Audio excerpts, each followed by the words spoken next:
అందరూ క్రైస్తవంలోకి మారితే మీకు అందరికి ఆ పాప క్షమాపణ వర్తిస్తుందంటాం, దాని తర్వాత నిత్య స్వర్గం లభిస్తుందంటాం. ఇదంతా యేసుక్రీస్తుకి సంబంధం ఉందా? అసలు ఎక్కడైనా యేసుక్రీస్తు దీని గురించి అస్సలు మాట్లాడలేదు. లేదు. యేసు ఉద్దేశ్యంలో స్వర్గానికి అర్హులు ఎవరు అంటే తన తండ్రిని ఆరాధించేవాళ్ళు, ఆత్మతో సత్యంతో ఆరాధించేవాళ్ళు, అట్లాగే నిన్ను వల్ల నీ పొరుగు వారిని ప్రేమించమనేటువంటి ఆజ్ఞల్ని మంచిని పాటించేవాళ్ళు. నా రక్తంతో కడగబడతారు, మీరు నీళ్ళలో నానబెడతారు, సరిపేసి కడుగుతాను, ఈ చండాలం అంతా ఆయన చెప్పలేదు. ఈ దరిద్రాన్ని ఆయన కంటగట్టవద్దు.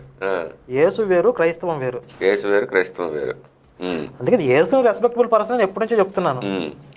అయితే ఒకటి, మీరు ఇప్పుడు ఏమన్నారంటే నా తండ్రి మార్గంలో నడిచిన వాళ్ళు అంటున్నారు. మరి మీరు తండ్రి మార్గంలో నడవటం అంటే మరి యెహోవా చెప్పిన మార్గంలో నడవటమేగా, అట్లా అనుకోవచ్చుగా. ఆయన తండ్రి యెహోవా అని చెప్పలేదు ఆయన, చెప్పలేదు. మనం ఎందుకు అనుకోవాలి? ఓకే. దానికి యేసు తండ్రి ఎవరు అని చెప్పి అదర్ సైడ్ చేసే పుస్తకంలో ఒక చాప్టర్ ఉంది. ఆయన తండ్రి పేరు యెహోవా అని చెప్పలేదు, ఆయన చెప్పిన లక్షణాలు ఆయనలో లేవు అసలు. ఎక్కడ యేసు నోట్లో